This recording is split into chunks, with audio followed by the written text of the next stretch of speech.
Mindset जो है ना वो आपके रूट्स ओपन करता है। तो मैं इसको एक ऐसे कहता हूं, जैसे इसको हम 3M कहते हैं। ठीक है। 3M हो गया, पहला हो गया माइंडसेट, दूसरा हो गया मैकेनिक्स, और तीसरा हो गया मोमेंटम। ओके। ठीक है। तो माइंडसेट यानी कि आपका डायरेक्शन तय करना। जब तक आपका डायरेक्शन और डेस्टिनेशन तय नहीं होगा, ठीक है, तब तक आपको रूट नहीं मिलेगा। अगर आपको पता ही नहीं जाना कहां है तो आप जाओगे कैसे? सही बात। हाँ। तो मैं बार बार वही कहता हूं, mindset is very very important. पर माइंडसेट के बाद आता है मैकेनिक्स, यानी रिवर्स इंजीनियरिंग, उस चीज को प्लान करना। अभी अभिषेक भाई ने बहुत अच्छा एग्जांपल लिया रिलायंस का। अब रिलायंस का डेट कैसे कम हुआ? डेट ऐसे कम हुआ कि उन्होंने 3 बार फंड रेज किया। एक बार फेसबुक से किया, एक बार गूगल से किया, और एक बार एक बहुत बड़े प्राइवेट इक्विटी फंड से किया।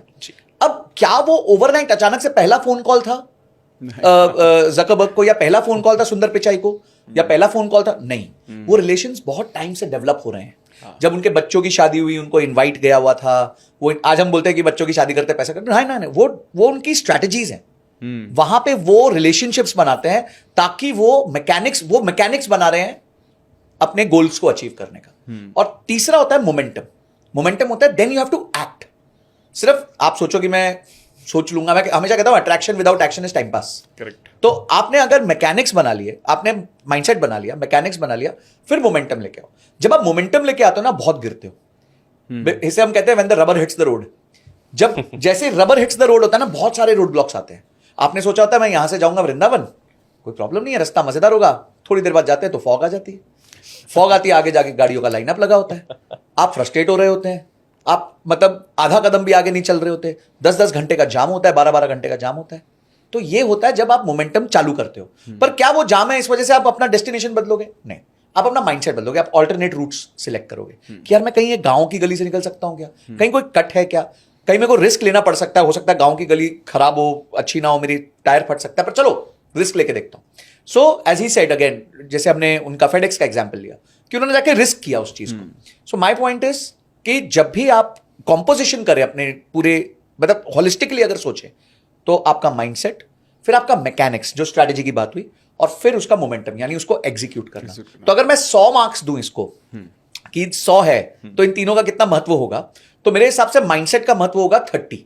ओके। ठीक है। मैकेनिक्स का महत्व होगा 20 और 50 महत्व होगा मोमेंटम का। पर ये मोमेंटम होना बहुत जरूरी है। This is very very very very important. Between mindset and mechanics, अगर मैं मोमेंटम को हटा दूं, माइंडसेट और मैकेनिक्स यानी कि सोच और उसकी स्ट्रैटेजी, उसके बीच में 80-20 है। 80 माइंडसेट है और 20 आपका मैकेनिक्स है। पर अगर पूरा करना है तो भाई मोमेंटम बहुत जरूरी है। मोमेंटम के बिना कुछ नहीं हो सकता। कुछ नहीं हो सकता। Amazing amazing. आई थिंक बहुत ही अच्छे से इन डेप्थ आपने समझाया इसको। अब मुझे एक चीज समझ, जैसे ना बहुत सारे लोग बोलते हैं कि जो लोग आज अमीर हैं, रिच हैं, या थॉट्स हैं, या जो बहुत पैसा कमा रहे हैं, कहीं ना कहीं उनका ना लक बहुत अच्छा है, किस्मत ने उनका साथ दिया है। तो आपको क्या लगता है कि आप दोनों के लिए सवाल है ओपन, आप दोनों को क्या लगता है कि किस्मत का कितना बड़ा रोल होता है पैसे, मतलब एक अच्छे स्टेटस के होने में? यार इस पे ना एक कहावत है, तो उस पे मैं फर्मली बिलीव करता हूँ, harder you work the luckier you get. At least I believe in that. देखिए, बोलना बहुत आसान होता है कि सबके पास नसीब है, सबके पास नसीब है। Let's face it out.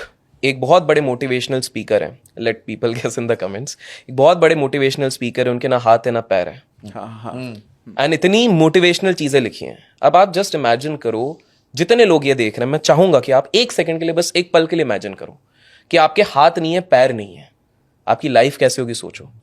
उस व्यक्ति के पास ऑप्शन था कि वो हार मान ले, लेकिन उसने हार नहीं मानी, उसने उठे, लड़े, एंड टुडे पैसे के मामले में, फेम के मामले में, रिस्पेक्ट के मामले में वो बहुत लोगों से आगे हैं। As simple as that. Correct.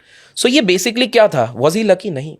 हम इतिहास गवाह हम देख चुके हैं, चाहे रे क्रॉक की बात करें, मैकडोनल्ड्स की, या फिर हम KFC की बात करें, इन लोगों ने 55 और 65 की उम्र में शिखर पे जाना शुरू किया था प्रॉपर।